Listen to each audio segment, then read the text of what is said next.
ಬಂದ ಹೆಸರು ಬಂದ್ಬಿಟ್ಟು ವಿರೂಪಾಕ್ಷ ದೇವಸ್ಥಾನ ಅಂತೇಳಿ. ಇಲ್ಲಿ ಶಿವಪುರಾಣ ಪಂಪ ಪುರಾಣ ಆಧಾರದಲ್ಲಿ ಶಿವನಿಗೆ ಬಂದಂಥ ಹೆಸರು ವಿರೂಪಾಕ್ಷ. ಆ ಬರಲಿಕ್ಕೆ ಕಾರಣ ಏನಂದರೆ ಪಕ್ಕದಲ್ಲಿ ಒಂದು ಬೆಟ್ಟ ಇದೆ, ಆ ಬೆಟ್ಟವನ್ನು ಹೇಮಕೂಟ ಪರ್ವತ ಅಂತ ಕರೀತಾರೆ. ಆ ಹೇಮಕೂಟ ಪರ್ವತದಲ್ಲಿ ಶಿವ ತಪಸ್ಸನ್ನು ಮಾಡಿರ್ತಕ್ಕಂಥ ಸ್ಥಳ ಅಂತ ಹೇಳ್ತಾರೆ. ಯಾವಾಗ ಶಿವ ತಪಸ್ಸನ್ನು ಮಾಡಬೇಕಾದ್ರೆ ಶಿವನ ತಪಸ್ಸನ್ನು ಭಂಗ ಮಾಡಲಿಕ್ಕೆ ಪ್ರತಿ ಮನ್ಮಥರು ಕಾಮಾಸುರ ಬಂದು ಹೂವಿನ ಬಾಣವನ್ನು ಶಿವನಿಗೆ ಬಿಟ್ಟಾಗ ಶಿವನಿಗೆ ಆ ಬಾಣ ತಾಗಿದಾಗ ಶಿವನ ತಪಸ್ಸು ಭಂಗ ಆಗುತ್ತೆ. ಆವಾಗ ಶಿವ ತಾಂಡವನಾಗ್ತಾನೆ, ಭೈರವನಾಗ್ತಾನೆ, ವಿರಾಟನಾಗಿ ವಿರೂಪನಾಗಿ ಅಂದರೆ ಸಿಟ್ಟಿನಿಂದ ಅವತರಿಸಿ ತನ್ನ ಮೂರನೆಯ ಕಣ್ಣನ್ನು ಅಕ್ಷವನ್ನು ತೆಗೆದು ಕಾಮಾಸುರನನ್ನು ಮನ್ಮಥನನ್ನು ಸಂಹಾರ ಮಾಡ್ತಾನೆ. ಆವಾಗ ಶಿವನಿಗೆ ಬಂದಂಥ ಹೆಸರೇ ವಿರೂಪ ಅನ್ನೋದು ಸಿಟ್ಟು, ಅಕ್ಷ ಅನ್ನೋದು ಮೂರನೇ ಕಣ್ಣನ್ನು ತೆಗೆದು ಸಂಹಾರ ಮಾಡಿದ ಮೇಲೆ ಶಿವನಿಗೆ ಬಂದಂಥ ಹೆಸರೇ ವಿರೂಪಾಕ್ಷ. ಇಲ್ಲಿ ವಿರೂಪಾಕ್ಷ ದೇವನ ರೂಪ ಹೇಗಿದೆ ಅಂದರೆ ಭೂಭಾಗದಿಂದ ಬಂದಂಥ ಸ್ವಯಂಭೂ. ಆ ಸ್ವಯಂಭೂ ಲಿಂಗಕ್ಕೆ ತ್ರಿಕಾಲವಾಗಿ ಪ್ರತಿದಿನ ತ್ರಿಕಾಲ ಸಮಯದಲ್ಲಿ ಬೆಳಗ್ಗೆ ಮಧ್ಯಾಹ್ನ ಸಂಜೆ ತ್ರಿಕಾಲವಾಗಿ ಪೂಜೆ ಆಗುತ್ತೆ. ಆ್ಯಕ್ಚುಲಿ ಆ ದೇವಸ್ಥಾನವನ್ನು ಫಸ್ಟು ಬಾದಾಮಿ ಚಾಲುಕ್ಯರು ಶಿವನ ದೇವಸ್ಥಾನವನ್ನು ನಿರ್ಮಾಣ ಮಾಡ್ತಾರೆ. ಪಕ್ಕದಲ್ಲಿ ಹೊಯ್ಸಳರ ಕಾಲದಲ್ಲಿ ಮೂರನೇ ವಿರೂಪಾಕ್ಷರಲ್ಲಾದ ತಾಯಿ ಭುವನೇಶ್ವರಿ ದೇವಿ ಹಾಗೂ ಕರ್ನಾಟಕ ಕುಲದೇವಿಯಲ್ಲಿ ಪಂಪಾದೇವಿ ಹಾಗೂ ಕರ್ನಾಟಕ ಕುಲದೇವತೆಯಾಗಿರ್ತಕ್ಕಂಥ ಭುವನೇಶ್ವರಿ ದೇವಸ್ಥಾನ ನಿರ್ಮಾಣ. ಅದಾದಮೇಲೆ ವಿಜಯನಗರದ ಅರಸರು 1336ರಲ್ಲಿ ವಿಜಯನಗರ ಪ್ರಾರಂಭ. ಅವ್ರ ಕಾಲದ ರಾಜಧಾನಿ ನದಿ ಆ ಕಡೆ. ಅದಾದಮೇಲೆ ರಾಜಧಾನಿಯನ್ನು ವರ್ಗಾವಣೆ ಮಾಡಿದ್ರೆ ಇಲ್ಲಿರ್ತಕ್ಕಂಥ ದೇವಾಲಯವನ್ನು ವಿಜಯನಗರ ಸಾಮ್ರಾಜ್ಯದ ಅರಸರು ಅಭಿವೃದ್ಧಿ ಮಾಡ್ತಾ ಹೋಗ್ತಾರೆ. ಯಾವಾಗ ಆ ಕಡೆಯಿಂದ ರಾಜಧಾನಿ ಈ ಕಡೆ ವರ್ಗಾವಣೆ ಆದಮೇಲೆ ಈ ದೇವಸ್ಥಾನದಿಂದ ಊರನ್ನು ಕರೀತಾರೆ. ಆ ದೇವಸ್ಥಾನ ವಿರೂಪಾಕ್ಷ ದೇವಸ್ಥಾನ, ಹಿಂಭಾಗದಲ್ಲಿ ಊರು ವಿರೂಪಾಕ್ಷಪುರ ಅಂತ. ಆ ಮುಂಭಾಗದ ಬಜಾರು ವಿರೂಪಾಕ್ಷ ಬಜಾರ್. ಈ ಬಜಾರ್ ಹೊರಗಡೆ ಇರ್ತಕ್ಕಂಥ ಬಜಾರ್ನ ವಿಶೇಷತೆ ಅಂದರೆ 15ನೇ ಶತಮಾನದ ಶ್ರೇಷ್ಠ ರಾಜನಾಗಿರ್ತಕ್ಕಂಥ ರಾಜಕೃಷ್ಣ ದೇವರಾಯರ ಕಾಲದಲ್ಲಿ ಅದೇ ಬಜಾರಲ್ಲಿ ಮುತ್ತು ರತ್ನಗಳನ್ನು, ವಜ್ರ ವೈಢೂರ್ಯಗಳನ್ನು, ಬಂಗಾರದಿಂದ ಸ್ವರ್ಣದಿಂದ ತಯಾರಿಸಿದಂಥ ಬಂಗಾರದ ಆಭರಣಗಳನ್ನು ವ್ಯಾಪಾರ ಮಾಡತಕ್ಕಂಥ ಅದೊಂದು ಬಜಾರ್ ಆಗಿದೆ. ಆ ಬಜಾರಿನಲ್ಲಿ ಮುತ್ತು ರತ್ನ ವಜ್ರ ವೈಢೂರ್ಯಗಳನ್ನು, ಬಂಗಾರದ ಆಭರಣಗಳನ್ನು ವ್ಯಾಪಾರ ಮಾಡ್ತಕ್ಕಂಥ ಮಾರುಕಟ್ಟೆ. ಆ ಮಾರುಕಟ್ಟೆ ಸುಮಾರು 1 ಕಿಲೋಮೀಟರ್ವರೆಗೂ ಬಜಾರ್ ಇದೆ. ಆ ಬಜಾರಲ್ಲಿ multi store, ground floor, upper floor 2 floor ಇರ್ತಕ್ಕಂಥ ಬಜಾರ್. ಅಲ್ಲಿ 2011ಕ್ಕೂ ಮುಂಚೆ ಜನ ವಾಸ ಮಾಡ್ಕೊಂಡಿದ್ರು. ಹೈಕೋರ್ಟಿಂದ ಆರ್ಡರ್ ಆದಮೇಲೆ ಅಲ್ಲಿಂದ ಎಲ್ಲರನ್ನೂ ತೆಗ್ಸಿದ್ರು. ಆಮೇಲೆ ನಾವು ನೋಡ್ಬೋದು ಸರ್,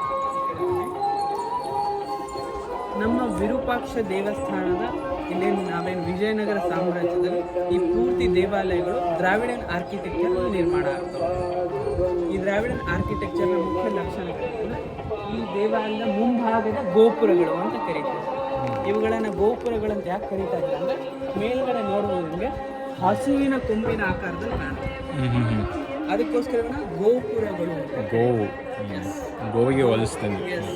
ಗೋಪುರಗಳು ಕಾಲಕ್ರಮೇಣ ಗೋಪುರ ಅಂತ ಹೇಳ್ತಿದ್ದಾರೆ.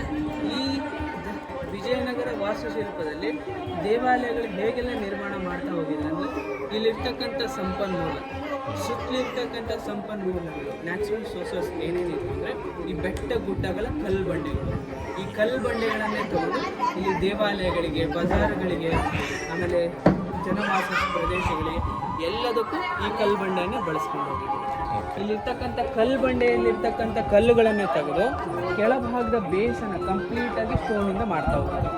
ಮೇಲ್ಭಾಗದಲ್ಲಿ ಅತಿ ಹೆಚ್ಚಿನವರೆಗೂ ಸುಮಾರು ವರ್ಷಗಳವರೆಗೂ ಬಾಳಿಕೆ ಬರಬೇಕು ಅನ್ನೋ ಉದ್ದೇಶದಿಂದ ಮೇಲ್ಭಾಗದಲ್ಲೆಲ್ಲ ಗಾರೆಯನ್ನು, ಇಟ್ಟಂಗಳ್ಳೆ ಗಾರೆಯನ್ನು ಕೊಟ್ಟುಬಿಟ್ಟು ನಿರ್ಮಾಣ ಮಾಡ್ಕೊಂಡು ಹೋಗಿರ್ತಾರೆ. ಸರಿ, ಈ ಗೋಪುರದ ವಿಶಿಷ್ಟತೆ ಏನಂದರೆ ಇದು 135 ಅಡಿ ಎತ್ತರ. ಓಕೆ. ಆಮೇಲೆ ಈ ಗೋಪುರದ ಕೆಳಭಾಗ ಕಂಪ್ಲೀಟಾಗಿ ಇಲ್ಲಿರ್ತಕ್ಕಂಥ ಡೆಕ್ಕನ್ ಫ್ಲಾಟೆಡ್ ರಾಕ್ಸ್ ಅನ್ನು ಯೂಸ್ ಮಾಡ್ತಾ ಹೋಗಿದ್ದಾರೆ. ಆಮೇಲೆ ಇಲ್ಲಿ ಇರ್ತಕ್ಕಂಥ ಸ್ಟೋನ್ ಮೇಲ್ಭಾಗದಲ್ಲೆಲ್ಲ ವೆಯ್ಟ್ ಸ್ಟೇಬಲ್ ಆಗಿ ನಿಲ್ಲಬೇಕು ಅನ್ನೋ ಕಾರಣದಿಂದ ಬ್ರಿಕ್ಸನ್ನು ಯೂಸ್ ಮಾಡ್ತಾ ಮೇಲೆಲ್ಲ ಸುಣ್ಣದ ಗಾರೆಯನ್ನು ಮಾಡ್ತಾರೆ. ಮಧ್ಯದಲ್ಲೂ ಈಗಲೂ ಪೋಲೋ ಆಗಿದೆ. 54 ಮೀಟರ್ಸ್ ಹೈಟ್ ಇದೆ. 11 ಸ್ಟೇಜ್ ಈ ಟವರ್ ಅಂತ ನೋಡಿ. ಇನ್ನೊಂದು ಈ ಗೋಪುರದ ವಿಶಿಷ್ಟತೆ ಅಂದರೆ ಈ ಗೋಪುರದ ನೆರಳು ಹಿಂಭಾಗದಲ್ಲಿರ್ತಕ್ಕಂಥ ಗೋಡೆಯಲ್ಲಿ ಕಂಪ್ಲೀಟಾಗಿ ರಿವರ್ಸ್ ಕಾಣುತ್ತೆ. ಅದನ್ನು ಫಿಸಿಕ್ಸಲ್ಲಿ ನಾವು ಪಿನ್ ಹೋಲ್ ಕ್ಯಾಮ್ರಾ ಟೆಕ್ನಾಲಜಿ ಅಂತ. ಅವರಿಗೆ ಫಿಸಿಕ್ಸ್ ಬಗ್ಗೆ ಆವಾಗಲೇ ತಿಳಿದಿತ್ತು ಅನ್ನೋದಕ್ಕೆ ಅದೊಂದು ಬೆಸ್ಟ್ ಎಕ್ಸಾಂಪಲ್. ಬನ್ನಿ, ವಿವಾಹ ಮಂಟಪ, ಅದು ವಿವಾಹ ಮಂಟಪ. ಆಮೇಲೆ ಈ ಕಡೆ ಏನು ಕಾಣುತ್ತಲ್ಲ ಮ್ಯಾರೇಜ್ ಹಾಲ್, ಈ ಕಡೆ ಏನು ಕಾಣುತ್ತಲ್ಲ ಸಭಾ ಮಂಟಪ, ಮೀಟಿಂಗ್ ಹಾಲ್ಗಳಿಗೆ ಮಾಡ್ತಾರೆ ಸಭಾ ಮಂಟಪ. ಸರ್ ಇಲ್ಲಿ ವಿಶಿಷ್ಟವಾಗಿ ನಾವು ನೋಡ್ಬೋದು, ಅಲ್ಲಿ ನಾವು ನೋಡಿದ್ವಲ್ಲ, ಅಲ್ಲಿ ನಿಂತ್ಕೊಂಡಿದ್ವಲ್ಲ, ಅಲ್ಲಿ ಒಂದು ನಂದಿ ಇದೆ. ಇಲ್ಲಿ ಶಿವನಿಗೆ ತ್ರಿಕಾಲವಾಗಿ ಪೂಜೆ ನಡೆಯುತ್ತಲ್ಲ, ಆ ಕಾರಣಕ್ಕೋಸ್ಕರ ಅಲ್ಲೊಂದು ಒಂದೇ ಮುಖವುಳ್ಳ ನಂದಿ, ಅಂದರೆ ಒಂದೇ ದೇಹ ಮೂರು ಮುಖವುಳ್ಳ ನಂದಿ, ಅದನ್ನು ಬ್ರಹ್ಮ ವಿಷ್ಣು ಮಹೇಶ್ವರ ಅಂತ ಕರೀತಾರೆ. ಆ ಪ್ರಮುಖ ನಂದಿಯನ್ನು ಒಳಭಾಗದಲ್ಲಿ ಇಟ್ಟಿದೆ. ಯಾವಾಗ ಅದನ್ನು ಡೆಸ್ಟ್ರಾಯ್ ಆದಮೇಲೆ, ಅಖಂಡಿತ ಆದ ಮೇಲೆ ಆ ವಿಗ್ರಹಗಳನ್ನು ಪೂಜೆ ಮಾಡೋಕ್ಕಾಗಲ್ಲ. ಆ ಕಾರಣ ಒಳಗಿರ್ತಕ್ಕಂಥ ವಿಗ್ರಹಗಳನ್ನು ತಂದು ಹೊರಭಾಗದಲ್ಲಿ ಇಟ್ಟಿದೆ. ಪ್ರೆಸೆಂಟ್ ಆಗಿ ನಾವು ಪ್ರತಿ ದೇವಸ್ಥಾನದಲ್ಲಿ ಅಖಂಡ ಅಂದರೆ ಅದು ಫೇಸ್ ಕಟ್ಟಾದಾಗ ಆಮೇಲೆ ಈ ಕಡೆ ಏನು ಕಾಣ್ತಲ್ಲ, ಸಾಕಷ್ಟು ಸುಮಾರು ರಾಜರು ಯುದ್ಧ ಆಗುತ್ತೆ ಇಲ್ಲಿಂದ 180 ಕಿಲೋಮೀಟರ್ ದೂರದಲ್ಲಿ. ಆ ಯುದ್ಧದಲ್ಲಿ ಬಹುಮನಿ ರಾಜರು ಗೋಲ್ಕೊಂಡ ಕುತುಬ್ ಶಾಹಿ, ಬೀದರ್ನ ಬರೀದ್ ಶಾಹಿ ಇವರೆಲ್ಲರೂ ಒಗ್ಗೂಡಿ ವಿಜಯನಗರದ ರಾಜನಾಗಿರ್ತಕ್ಕಂಥ ಅಳಿಯ ರಾಮರಾಜರು ಯುದ್ಧ ಆಗುತ್ತೆ. ಆ ಯುದ್ಧದಲ್ಲಿ ಅವರ ಶಿರಚ್ಛೇದನ ಆದ ಮೇಲೆ ಅವ್ರ ತಮ್ಮನಾಗಿರ್ತಕ್ಕಂಥ ಪೆದ್ದ ತಿರುಮಲ ಇಲ್ಲಿಂದ ಸಾಮ್ರಾಜ್ಯವನ್ನು ತಗೊಂಡು ಹೋಗ್ತಾರೆ. ಇಲ್ಲಿವರೆಗೆ ಆಂಧ್ರ ಪ್ರದೇಶ ಪೆನ್ಗೊಂಡ ರಾಜರೇ ಇಲ್ಲಿ ಸಾಮ್ರಾಜ್ಯವನ್ನು ತಗೊಂಡಾದ್ಮೇಲೆ ಇಲ್ಲಿ ಯಾರು ಆಗಲ್ಲ, ಪ್ರದೇಶನ ರಾಜನ ಜೊತೆ ಹೋಗೋರು ಹೋಗ್ತಾರೆ. ಕೆಲವು ಭಾಗದ ಜನರು ಇಲ್ಲೇ ಉಳ್ಕೊಳ್ತಾರೆ. ಅದಾದಮೇಲೆ ಬಹುಮನಿ ಸುಲ್ತಾನ್ ಈ ಪ್ರದೇಶವನ್ನೆಲ್ಲ ಆಕ್ರಮಣ ಮಾಡಿ ದೇವಾಲಯಗಳಾಗಿರ್ಬೋದು ಎಲ್ಲವನ್ನ ಡೆಸ್ಟ್ರಾಯ್ ಮಾಡಿ ಹೋಗ್ತಾರೆ. ಓಕೆ, ಬಟ್ ಇದನ್ನೆಲ್ಲ ಹಂಗೆ ಬಿಟ್ಟಿದಾರಲ್ಲ ಅಟ್ಲೀಸ್ಟ್.